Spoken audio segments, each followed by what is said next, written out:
اور یہ اختلاف ہوگا, یہ تو ہر جگہ ہوگا, یہ دین کے احکام میں بھی ہوگا, فطرت کے احکام میں بھی ہوگا. فطرت کا لفظ بولتے لوگ کہتے ہیں کہ جبلت جیسی چیز ہونی چاہیے, سب کو بیٹھ کھانا کھا لینا چاہیے. ایسا نہیں ہو سکتا, ورنہ تو امتحان ختم ہو گیا.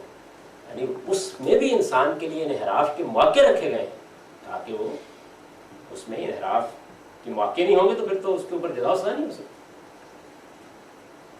سر لیکن اس میں ہوتا یہ ہے کہ ایک ہے جو انحراف انڈیویجول لیول پہ ہوتا ہے, وہ تو ایک آدمی کانشیسلی انحراف کرتا ہے. فطرت کے بعد ایسپیکٹ ایسے ہیں جس میں انڈیویجول لیول پہ انحراف کانشیسلی نہیں کیا جا رہا ہوتا, سوسائٹی منحرف ہو چکی ہوتی ہے, اس کے باعث انڈیویجول اب اسی فطرت میں بڑھتا ہے اور شاید اس کی فطرت اس لحاظ سے ڈفرینٹ ہوتی ہے.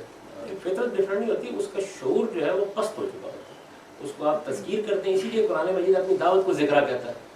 یا دہانی کرتے ہیں, مسلسل یا دہانی کرتے ہیں تو بیدار ہونے شروع ہو جاتے ہیں. اور یہ ہر معاشرے میں دین کی دعوت دیکھ لیں, بیدار دین کی دعوت میں جو یہ ایسپیکٹ ہے, جیسے مثلا آپ نے بتایا کہ فزیکل کلیننس کا جو ایسپیکٹ ہے, یہ بیدار یعنی اس سوسائٹی میں رہتے ہوئے تو نہیں کیا جاتا, یہ تو پھر ایک نئی ویلیو سسٹم کے بیسس پر ہی ہوگا. یعنی وہ ایک الگ چیز ہے کہ بھائی لوگوں کے لیے کیا مشکلات ہو گئی. دیکھیے نا, ہم ایک مسلمان سوسائٹی میں رہ رہے ہیں اور اس مسلمان سوسائٹی کے اندر سود کے شیوں نے مسائل پیدا کر دیے. یہ تو ہر جگہ ہو جائے گا. یعنی کسی انحراف کا جب عمومی غلبہ ہو جاتا ہے تو اس کے بعد لوگوں کو اس سے نکالنا آسان نہیں ہوتا. یہ مشکلات آپ کو اصطلاحی دین میں بھی پیش آئیں. ایسے وہ انحراف تو ان چیزوں میں بھی کر سکتا ہے جو ہم واضح کر دیتے ہیں, اور ان میں بھی کر سکتے ہیں جو اپنے واضح نہیں کرتے. اس لیے وہ آزمائش کا پہلو تو دونوں میں ہے. دونوں میں, یعنی وہ سب چیزوں میں. ہماری مسلمان سوسائٹی میں کتنی چیزیں واضح ہیں لیکن انحراف بہت عام ہو چکا ہے.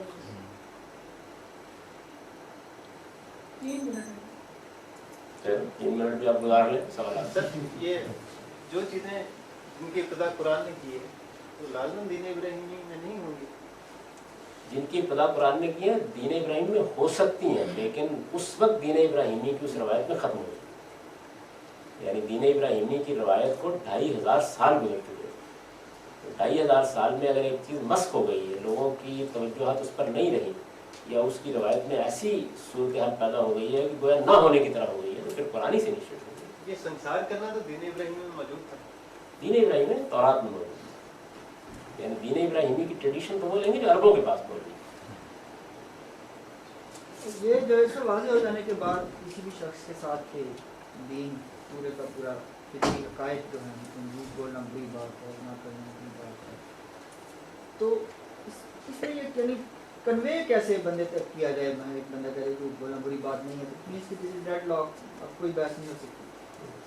بحث تو کبھی بھی نہیں کرنی چاہیے. قرآن مجید نے اسی لیے بڑی اچھی بات کہی ہے کہ آپ تذکیر یا دہانی کریں. پیغمبر بھی اصل میں تذکیر کا کام کرتے ہیں, ذکر فإنما أنت مذکر. یعنی آپ جب انسانی فطرت کو آواز دیتے ہیں نا اور بار بار اس کے سامنے وہ چیز لاتے ہیں تو کچھ دیر کے بعد بحث بند ہونی شروع ہو جاتی ہے اور انسان کے اندر کا انسان جاگنا شروع ہو جاتا ہے. یہ ہمیں اصل میں ہمارے یہاں کیونکہ تبلیغ منوانے کا نام ہے, اس وجہ سے ہمیں یہ مشکل پیش آتی ہے. اگر وہ سادہ کمیونیکیشن تک محدود رہے, یعنی آپ نے اپنے احساس کو بیان کر دیا, تو آپ حیرت انگیز طریقے پہ دیکھیں گے کہ صرف فطری زندگی کا نمونہ پیش کرنے سے تذکیر ہونی شروع ہوئی. یعنی بیان کرنے کی ضرورت نہیں پڑتی. آپ فطری حقائق کے مطابق آپ کاروبار کر رہے ہیں, اپنے کاروباری لوگوں میں اس کے مطابق زندگی بسر کریں.